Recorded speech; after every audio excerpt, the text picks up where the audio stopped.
Hi everybody, I'm Julie Kerr, writer and director of the indie nerdy comedy Geek Loves Punk, and I wanted to do like a quick video for me about what to do when you feel like your abandonment issues have been triggered. This happened to me a couple weeks ago, and I actually was looking for a quick video for tactics on how to feel better, and I couldn't quite find like a quick video, so I decided to create one.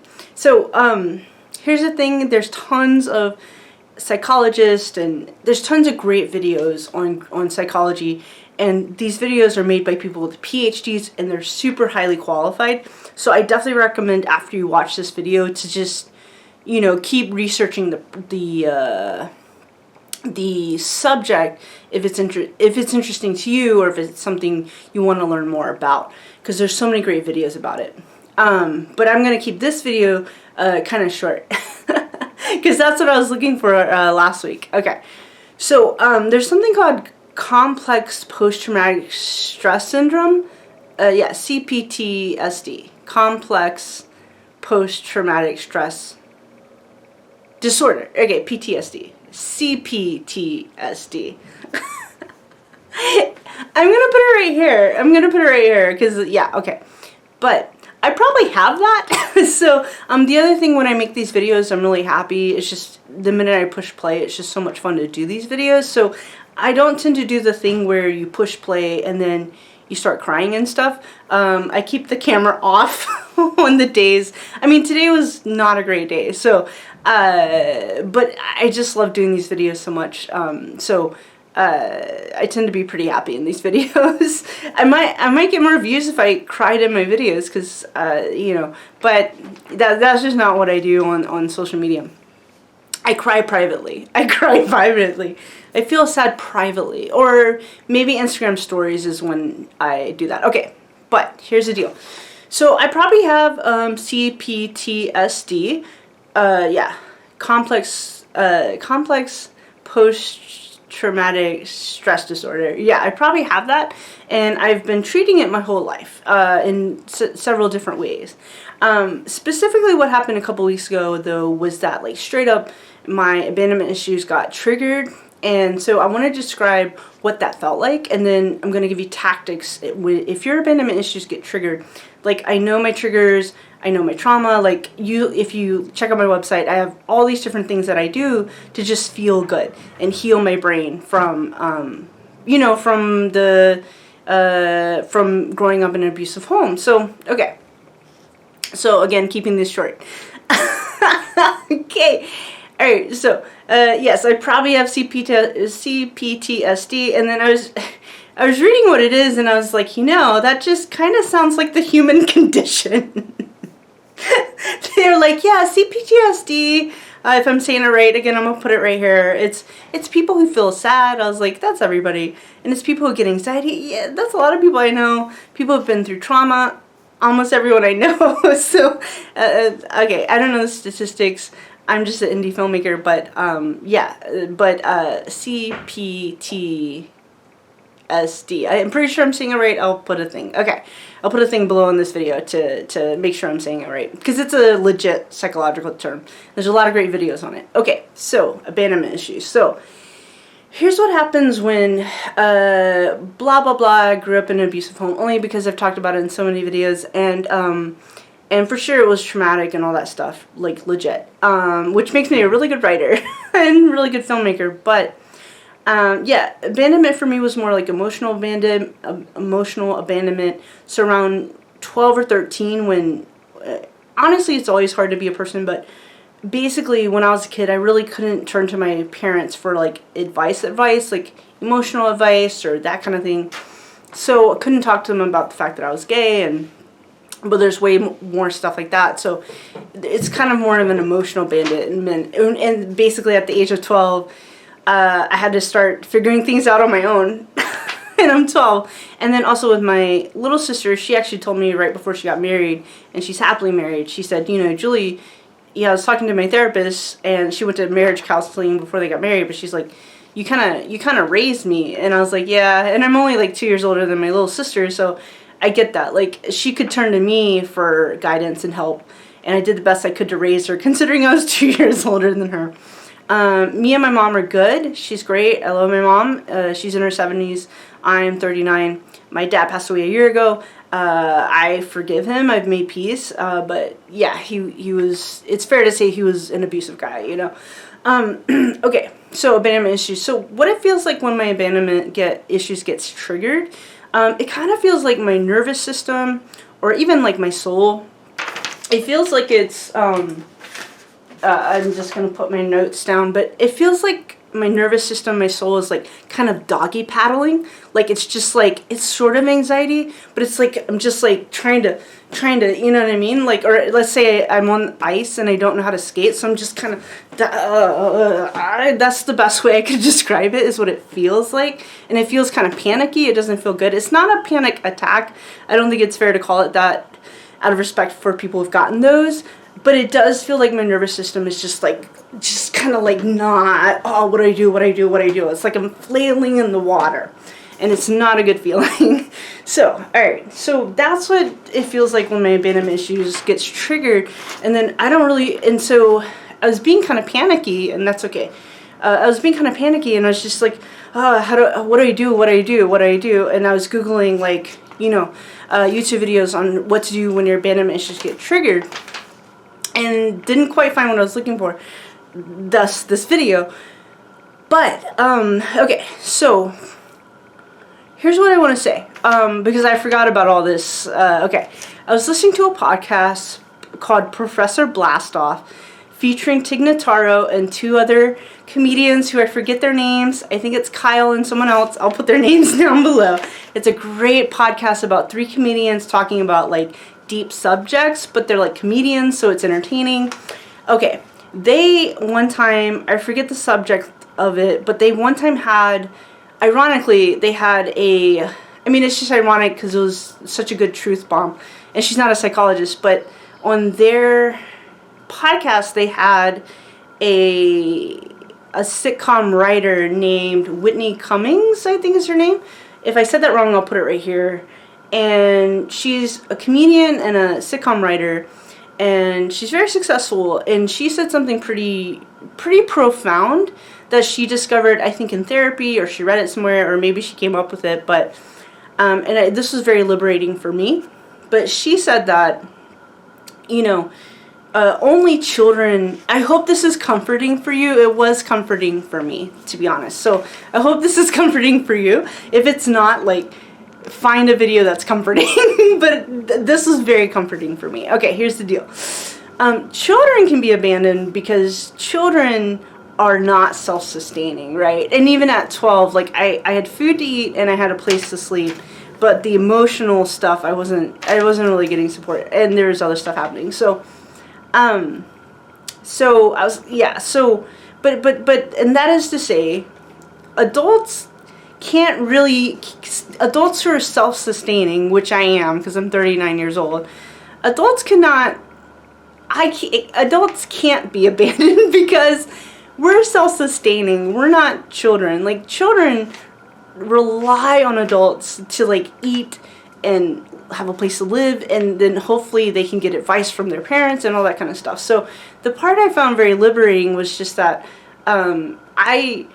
when I'm feeling all flaily, it's just like, yo, I'm good. Like, I can't, like, abandon myself because, like, I'm an adult and I'm self-sustaining and I'm okay, because the feeling of abandonment gets triggered, and it is not a fun feeling. It's not a fun feeling at 39 years old, because I felt it and I was like, this feeling is painful, because once upon a time my parents, like, emotionally abandoned me, and they weren't really there for us the way they could have, both with my sisters too, and blah blah blah, I forgive them.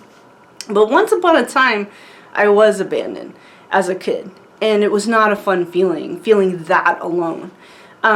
But it's just a feeling, and it doesn't feel good to feel at all. It's painful, and I tried to describe it as best I could.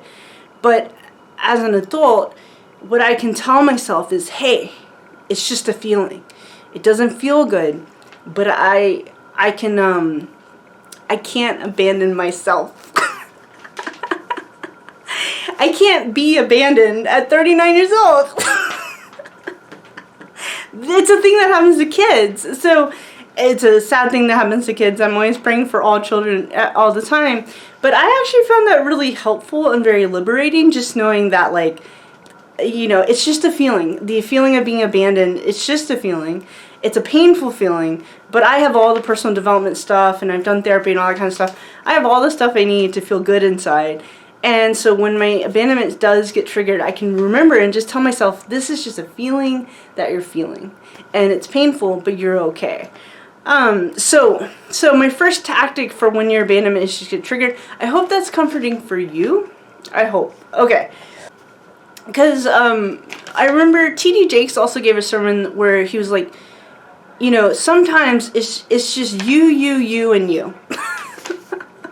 And I know that doesn't sound comforting, but I actually do find it comforting. Sometimes I go to Dolores Park in San Francisco, and I'm just chilling at the park. And for me, because I'm spiritual, it's like, it's just me and God. And I'm like, you know what? This is pretty cool. For me, that's my belief. But you could go to a park and be like, yo, it's just me and the universe, me and the trees. But you're not alone because you have the trees. If that sounds sad, I don't think it is sad. I love going to Dolores Park by myself and just chilling. When I can see the San Francisco skyline, and it's cool, it's fun. It's just me and God chilling. Okay, for me. Okay, so the first thing I want to say is when your abandonment issues get triggered, take deep breaths. Go. One, oxygen makes your brain happy, so you just do the influx of oxygen. And two, plant your feet. And the other thing I want you to do is take deep breaths and take command of your body, of yourself. Again, not a filmmaker, but I mean, yes, a filmmaker, but not a psychologist. But this does work for me. Is that if I take deep breaths and realize, yo, it's just a feeling, you're okay, you got this. And if I take command of basically everything, and if I'm like, Julie, you got this, you can do this. Because there's some steps I need to make in my life to make my life better. And so the first step is taking deep breaths and taking command of my life, of my emotions, and understanding, planting my feet, pulling my shoulders back, and understanding, like, I got this. So I want to say this to you. You got this. You're going to be okay. I promise. Okay. So, I mean, like, no guarantees. Life doesn't have guarantees, but, you know, you got this. You're going to be okay, you know? Okay, so the second thing I want to say is, if your abandonment issues have been triggered, make a plan. Make, like, a 5-move plan. If that means, like, hey, you want to make more friends, make a plan on how to make more friends. Or you want to go on more dates? Great. Make a plan to go on more dates. Download all the dating apps, or go to more bars, or whatever your thing is. But make a plan. There's so many books on dating, so make a plan on how. But make a plan on, is there logistical things in your life that you could change? Do you need to change jobs? Is it time? Responsibly, you know what I mean? Can you responsibly change jobs?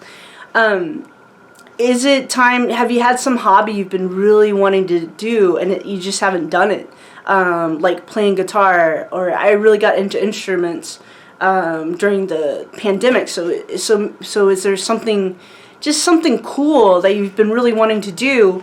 Buy a record player or a bicycle, whatever. Like, you know, is there sometimes, like, making a 5-move plan where you're going to take some action in one step or another just kind of focuses your brain on, okay, all right, I'm feeling a feeling, okay, but now here's my plan on just doing cool stuff to help me feel love and kindness and the good stuff in life. So in my opinion, get a piece of paper like this and a Sharpie. I like Sharpies.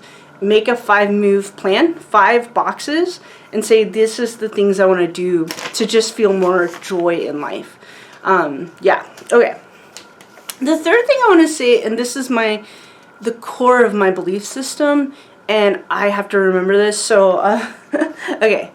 So, you're never alone, in my opinion. You're just never alone. You can, and hey, there are days where I do feel alone, and that's okay. But, like, factually speaking, I'm not. My friends are a phone call away, a text away, a Facebook message away. I look up at the stars. I'm also religious, spiritual, but you don't have to be, it's fine. But I look up at the stars and like I'm not alone. I have all these, that's my window. I'm pointing out my window, but I have all these stars shining down on me. The moon's looking at me, you know, when it's summer, or when it's daytime, like the sun's shining down on me. I'm always walking by trees. Today, I had a rough day today. A butterfly came and just like flew right across my face and just saying hello. It was awesome. So, that you're never alone. Not only that, I have neighbors down there. I got neighbors over there because I live in a city. I got neighbors over there. I'm just like not alone. It's just like a fact. I don't know. So you're the feeling of being alone, and it is such a painful feeling. I get it because I get it too. It's a feeling, but you're just like not alone. So, and even if you live in a rural area, and like I grew up in a very rural town, it's like I was surrounded by so many trees, and it's something, trees and grass and cornfields and peanut fields, and it's something. I also had friends and stuff like that, but yeah. So it is my core belief system that you're never alone. For me, I believe in God or angels or that kind of thing. So, but you can believe in whatever you want, no pressure. But it is my belief system that you're never really alone, you know. And even for me, when I'm writing, like screenplays or whatever, and I'm alone when I write screenplays, but I don't feel alone. I feel completely alive because I'm, you know, writing cool characters and writing cool dialogue. So working on something I love makes me feel very alive and really, really not alone. Okay. So, alright, so those are my tactics on what to do when your abandonment issues do get triggered, and I hope those were helpful because these were really helpful for me, because honestly, next time my abandonment issues get triggered, I'm going to watch this video or I'm going to take notes, because like, I was getting really panicky and I was like forgetting the things I already knew to just like relax and be okay. Okay, so I hope that was super helpful for you. I really hope it was. I'm Julie Kerr, writer and director of the indie nerdy comedy Geek Loves Punk. You're super awesome, and I believe that I'm doing this because I believe that you deserve to live the life you really want, to just live the most awesome life ever. Oh, by the way, and two, like I know I mentioned, like, let's say you move to a new city. I moved to a new city, and you just don't know anybody, you don't have any friends. Legit, that was me. I moved to a new city. I didn't have any friends, so make a plan. Make a 5-move plan, excuse me, on how to make friends. I recommend meetup.com. I'll put it down below. But there's a lot of cool, like, not sponsored, but I started going to meetups, and that's how, for me, since I'm LGBTQ, I met a lot of great queer women. Just like, I was looking for community, you know what I'm saying? There's dates, and then there's, like, community, so it was meetup.com is where I found a really great community and some really great friends. So that's another tactic I want to give. Okay, I hope this was super helpful. I think you're awesome. I think you're amazing. I think you're loved. I think everything in the world loves you, like butterflies and birds and grass and trees. And in my opinion, just me, God, use a different word if God's not your thing, but I just believe that you're absolutely, unequivocally, unconditionally loved. You are loved, and you're never alone. Okay, all right. I'm Julie Kerr, writer and director of the indie nerdy comedy Geek Loves Punk. Thank you so much for watching, and hope you have a great day. Bye.